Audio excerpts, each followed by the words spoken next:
에베소서가 아니고요. 시편 11편입니다. 시편 11편 1절에서 우리 7절까지요. 교독으로 읽고 마지막 7절은 함께 읽으시도록 하겠습니다.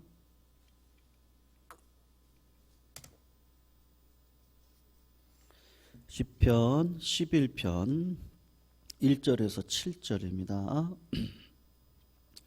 1절 제가 먼저 읽겠습니다. 내가 여호와께 피하였거늘 너희가 내 영혼에게 새같이 내 산으로 도망하라 함은 어찌함인가.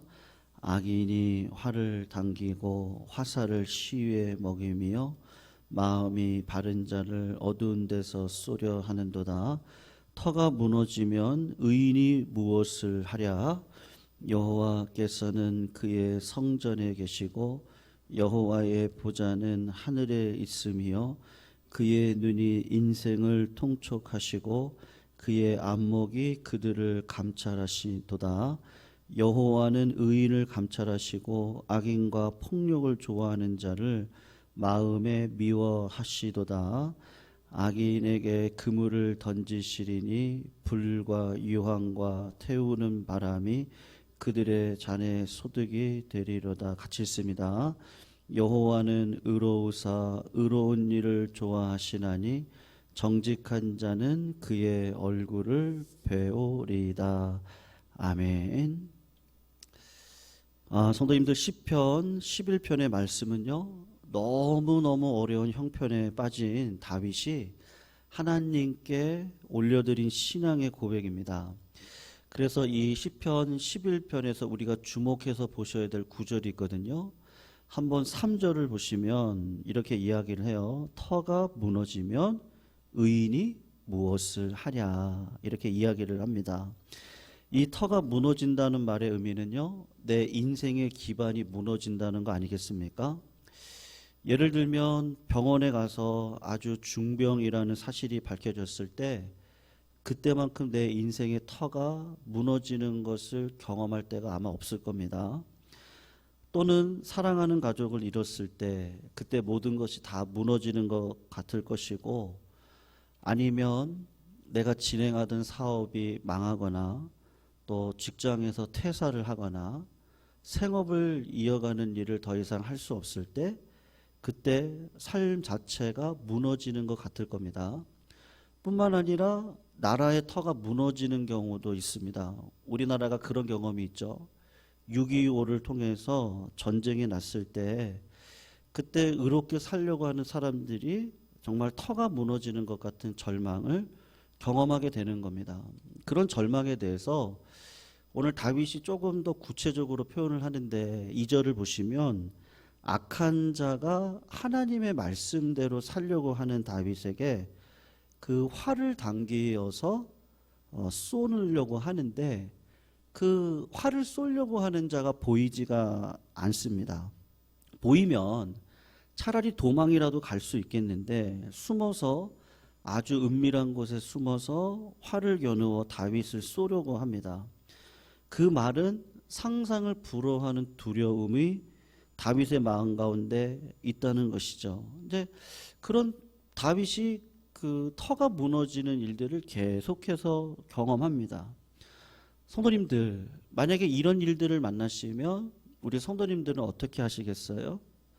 정말 인생의 터전이 무너지는 것 같은 어려운 일을 만났을 때 다윗이 했던 말이 뭐냐면요, 너무나 정답을 이야기해요. 하나님께 피하세요. 우리 성도들 피하십시오. 시편을 보면 어떨 때는 조금 답답해요.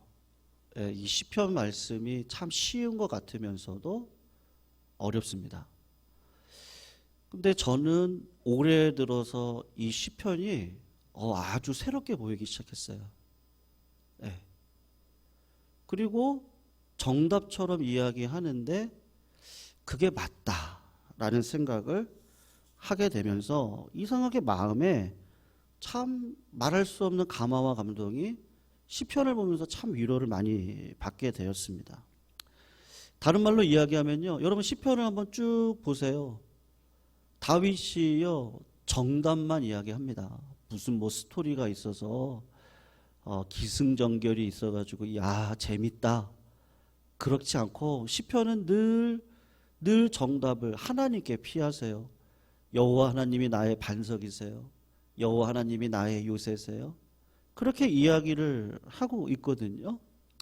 그래서 어떨 때는 제 속마음에서 그냥 정답만 맨날 이야기하네 우리 다윗이. 그렇게 생각을 하다가 거꾸로 생각을 해보니까요.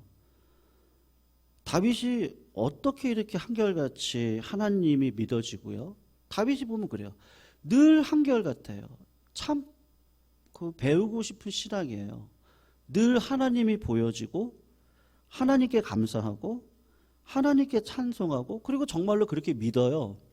의인은 결국에는 잘 살게 될 것이고 악인은 하나님이 심판을 받아지고 이런 것들이 믿어져서 그래서 어느 시편이든지 다윗은 늘 그 하나님을 바라봐라. 하나님 편에 있어라. 마음이 정직해라. 하나님께 가라고 그렇게 이야기를 하는데 다윗이 실제로 누리고 있는 이 놀라운 믿음을 날마다 노래한단 말입니다. 그럴 때 제 마음에 드는 의구점이 다윗은 언제부터 이런 믿음을 가졌을까? 성도님들 아이가 태어나면요 본래 뭐 믿음이 좋은 아이, 믿음이 안 좋은 아이가 구별돼서 나오나요? 어떤 아이는 나오자마자요 믿음이 좋아서 할렐루야 우리 주님은 하나님이십니다. 예수님은 십자가를 지셨습니다. 그렇게 고백하면서 나오는 아이가 있나요? 다 똑같단 말이죠. 근데 어떤 아이는 성장을 하면서 살아계신 하나님이 믿어지고 그 믿음이 누려지는 인생을 삽니다. 그런데 어떤 분들은 아무리 교회를 오래 다니셔도 어려운 일이 오면 금방 세상 사람들의 말에 귀가 얇아서 그들이 그렇게도 원하는 망하는 길을 걸어가고 계시는 답답한 분들도 우리 주변에 참 많이 있는 것이죠. 도대체 이 믿음이라는 거 우리가 어떻게 해야 하고 어떻게 누려야 되길래 다윗과 같이 이렇게 한결같은 믿음을 가지고 살아갈까? 여러분 어떻게 하면 돼요? 조지 뮬러의 1만 번 응답받은 책을 제가 생각이 나서 이렇게 읽어보았습니다. 여러분 그 책을 보면요 일관돼요. 하나님 앞에 기도합니다. 응답받습니다. 기도합니다. 어려운 일이 생겼는데 하나님 앞에 기도합니다. 응답받았습니다. 매 페이지마다 똑같습니다. 어려운 일이 생기면 하나님 앞에 기도하고 이루어질 줄 믿었더니만 이루어졌습니다. 그 다음에 어려운 일이 생겼는데 또 기도하고 믿었더니 이루어졌습니다. 중간까지 있는데 답답합니다. 제가 끝을 봤어요. 똑같은 내용이에요. 그런데 신기하게 하나님이 감동을 주시는데요. 이런 마음이 들더라고요. 제가 수많은 교인들을 만나보았는데 기도 응답에 대한 확신이 없는 분들이 얼마나 많은지. 정말 기도하면 하나님 응답해 주시나요?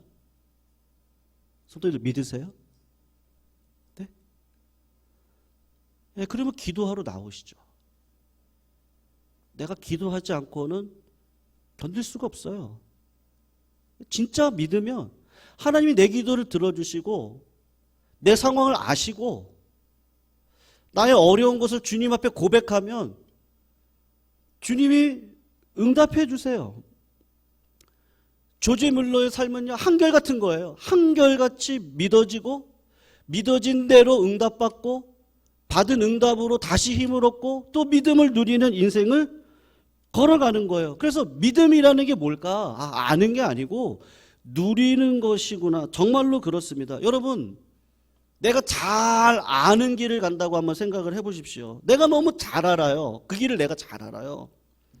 그러면 마음이 얼마나 편합니까? 앞에 산이 가로막혀 있어도 길이 험해도 날이 어두워도 내가 이미 잘 알고 있는 길이면요 어디서 뭐가 나올지를 알기 때문에 마음이 평안합니다. 인생도 마찬가지입니다. 하나님이 축복하시는 길은요 기도를 통해서 우리들에게 허락해 주시거든요. 그래서 그런 믿음을 가지고 있던 야고보서에서 하는 얘기가 뭐냐면, 사랑하는 형제들아, 너희가 여러 가지 시험을 만나거든요. 온전히 기쁘게 여기래요. 야고보도요, 마음 가운데 진짜로 믿고 있는 거예요. 시험이 오는데 하나님 나를 축복하시려고 하는 거라고 하는 게 믿어져서 기뻐 여겨라. 이게 진짜 복 받는 길이라는 걸 내가 진짜 알고 믿어요. 그래서 그 믿음이 한결같아요. 1948년 해방되고, 일제치하에서 해방되고 난 다음에 10월 19일 날 여수 순천 반란 사건이 일어났습니다.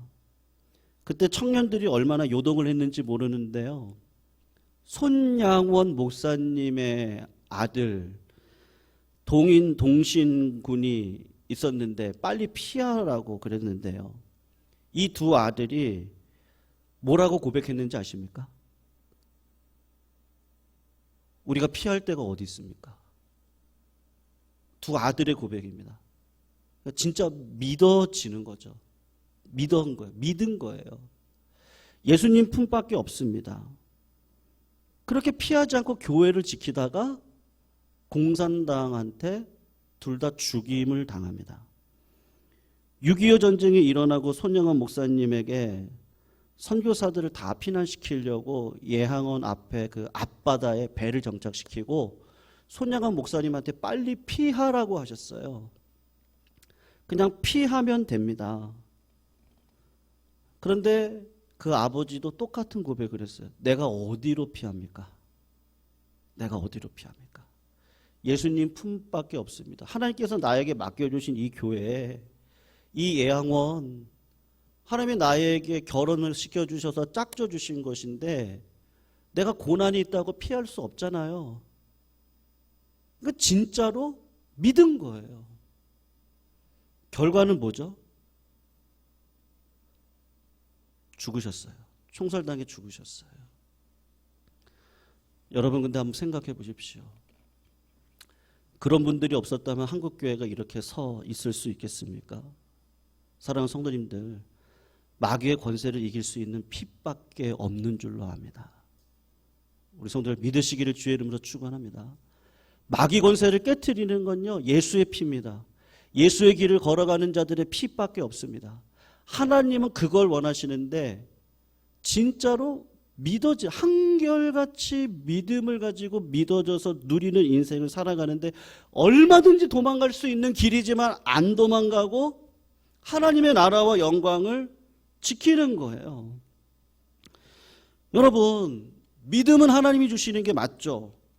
그렇지만 우리가 할 일이 있어요.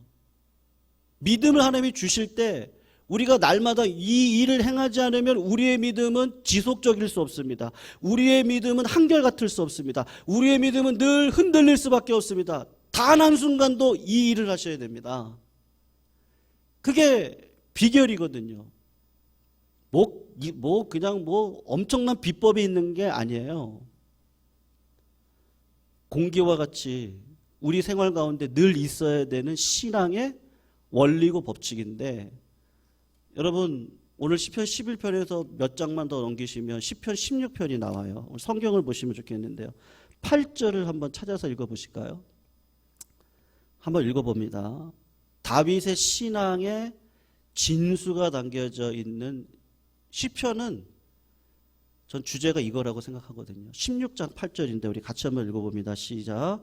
내가 여호와를 항상 내 앞에 모심이여 그가 나의 오른쪽에 계심으로 어떻게 한다고요? 내가 흔들리지 아니하리로다.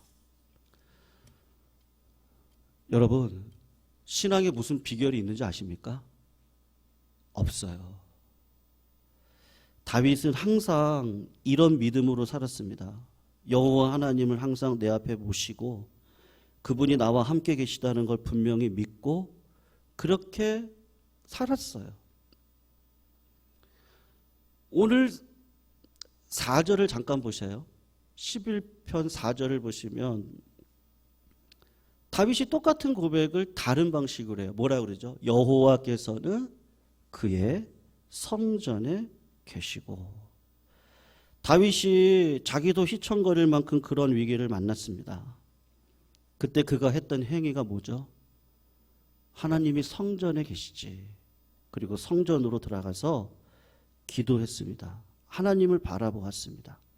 하나님이 살아계시고 역사를 주관하시고 선한 자와 악한 자를 심판하시고 선한 자를 세워주신다는 것을 다시 성전 앞에서 깨닫고, 그리고 믿음이 회복되어져서 믿음을 누리는 삶을 살아가고 있는 거예요.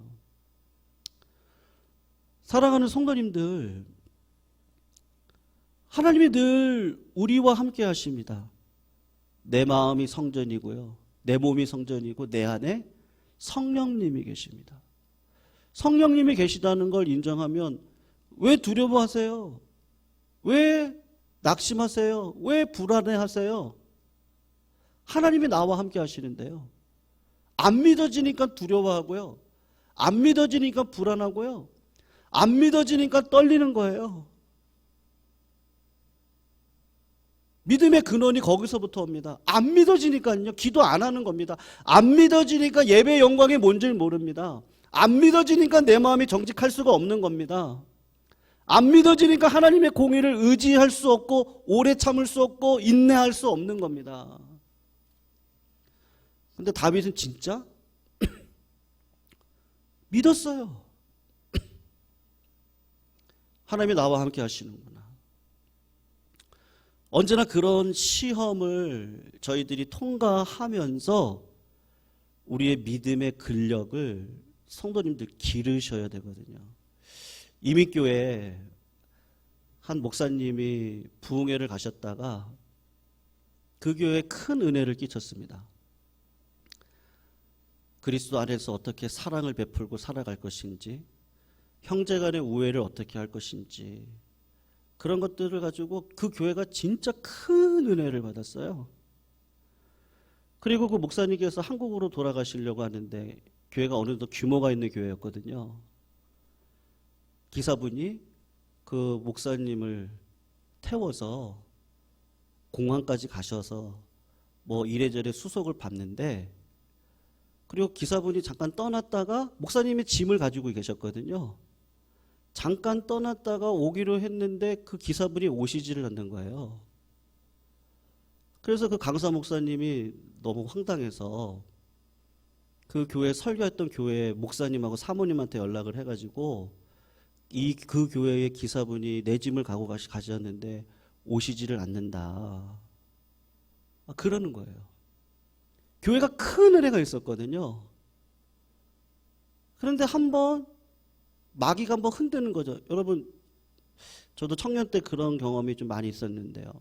기도원 가서 이제 2박 3일 뭐 금식을 하고 온다든지 무슨 일이 있어서 기도원에 가서 기도하고 오면 뭐 큰 은혜를 받고 오죠. 그러면 꼭 어떤 일이 있죠? 꼭 사단이 일어나요. 예, 꼭 그래요. 그러니까 이 교회가요, 큰 은혜를 받았는데 그 사소한 사건으로 말미암아 서로 원망하고 불평하고, 그 기사, 그 사람 때문에 막 그럴 일들이 벌어지는데, 참 하나님께서 그 목사님과 사모님의 마음을요, 강사분 말고요, 그 교회 목사님하고 사모님의 마음을, 그 마음을 이렇게 딱 붙잡아 주시더래요. 평안을 주시더래요.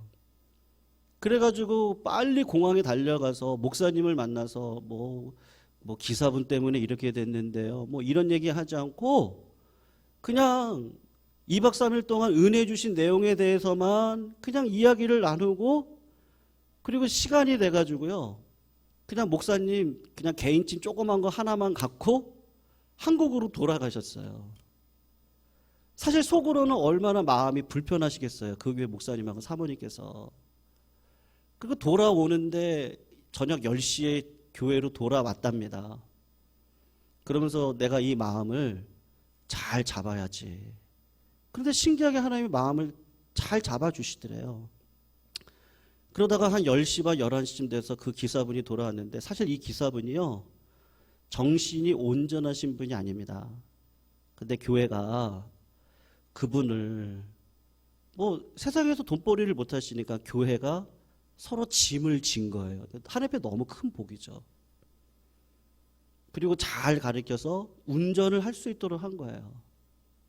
근데 이분이 약간 모자르시니까 갔다가 다른 주차장으로 간 거예요. 그리고 거기서 목사님을 그냥 기다리고 계신 거예요. 강사 목사님을. 그러면 전화를 하면 되잖아요. 근데 사람이 너무 순진하신 분이시니까 또 당황이 되니까 그런 생각이 안 나가지고 그냥 밤이 새도록 기다리다가 그러다가 오신 거예요.